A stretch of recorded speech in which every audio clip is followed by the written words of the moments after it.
afternoon. You're watching the newsroom right here on ET Now. I am Ajaya Sharma.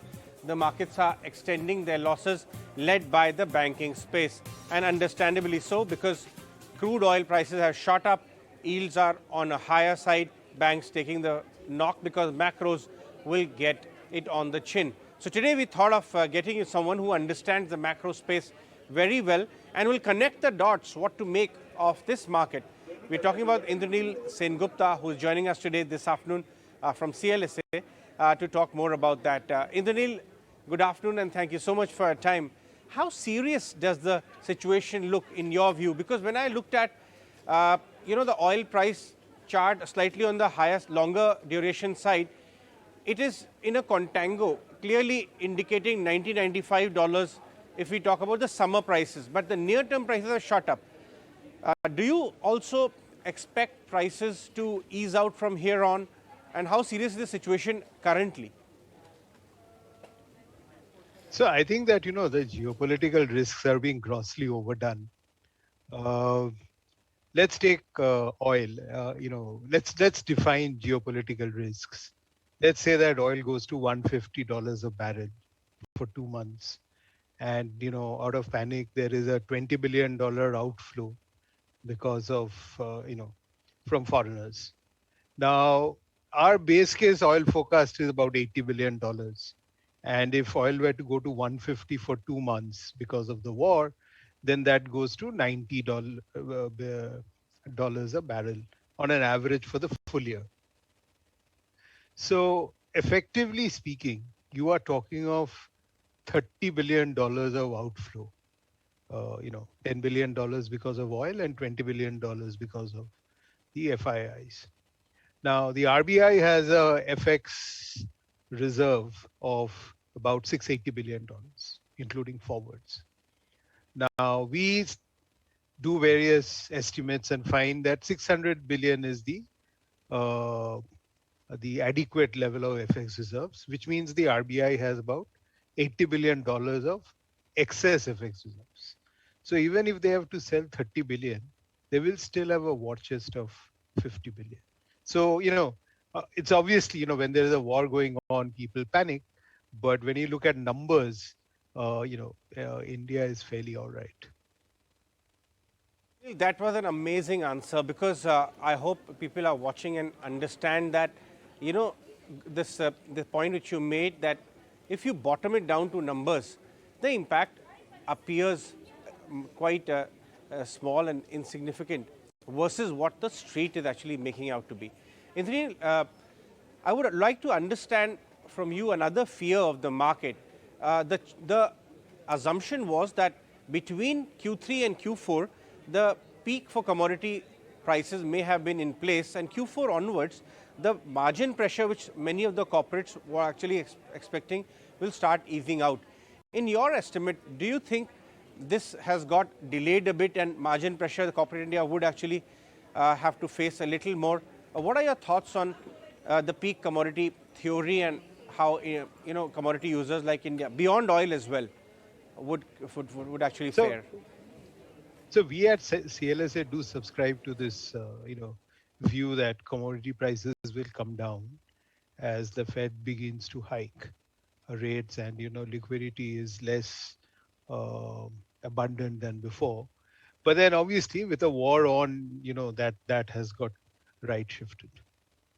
But if you just looked at oil, if you passed on the whole increase of $10, inflation would go up by about 40 basis points. So on an average, we are looking at inflation at 4.7% next year.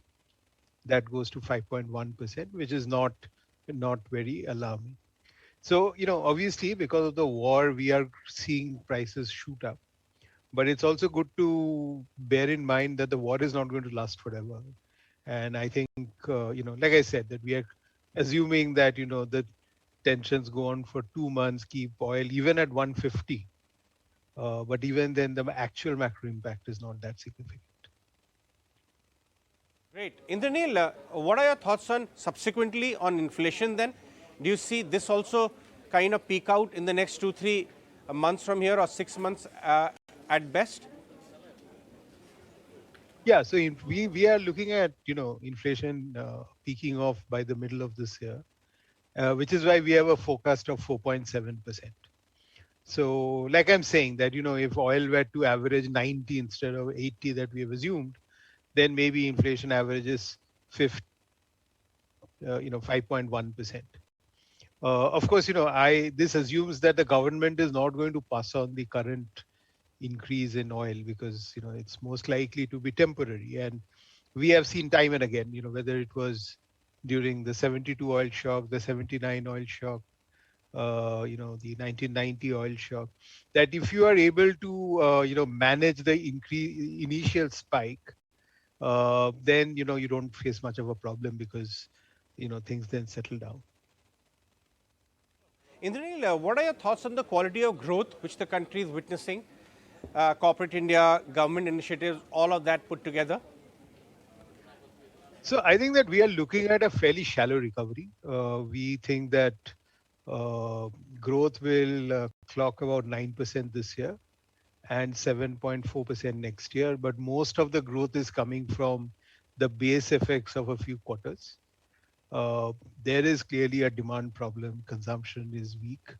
And, obviously, given excess capacity, you are not going to see investment pick up. I think the only bright spot is that, lending rates have come down and that will support growth. But clearly, we are, like the rest of the world, in a very, very soft economy. Indranil, how are you expecting the world to take interest rate hikes in terms of growth? Because there is a view emerging on the street that this turmoil or turbulence triggered by the war has also slowed down the world recovery a bit. And the Fed may actually not go strong as far as the rate hike cycle is concerned. Do you subscribe to that thought? Well, we are looking at 6 hikes this year and one hike next year. We are looking at RBI hiking 100 basis points this year. I think the issue is that, traditionally, whenever the Fed has hiked in the last 15, 20 years, it has hiked because growth is returning and, that would lead to inflation sometime in the future. This time, the Fed is being forced to hike because inflation has become a problem. So it's so I think it's we're not very easy for the Fed to postpone uh, thinking that arguing that recovery is delayed because inflation is at 3 times its target. Right. How are you analyzing the urban growth versus rural agri growth? Because that is also an area of concern and discussion on the street regarding the quality of growth in both the sides of the country. And it was anemic, also being seen anemic in some areas. Do you think upcoming monsoon will also provide a cushion? So I think rural growth should be okay this year because we had a good kharif. By all accounts, it looks like we are going to see a reasonably good Rabi, and the La Nina will mean that there are good monsoons going forward. But yeah, urban growth will remain a worry.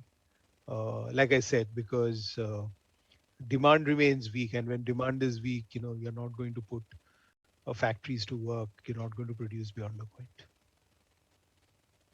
Indranil, it was amazing to chat with you. I really enjoyed some of the differentiated views which you've shared with us today on the show. Thanks so much for your time.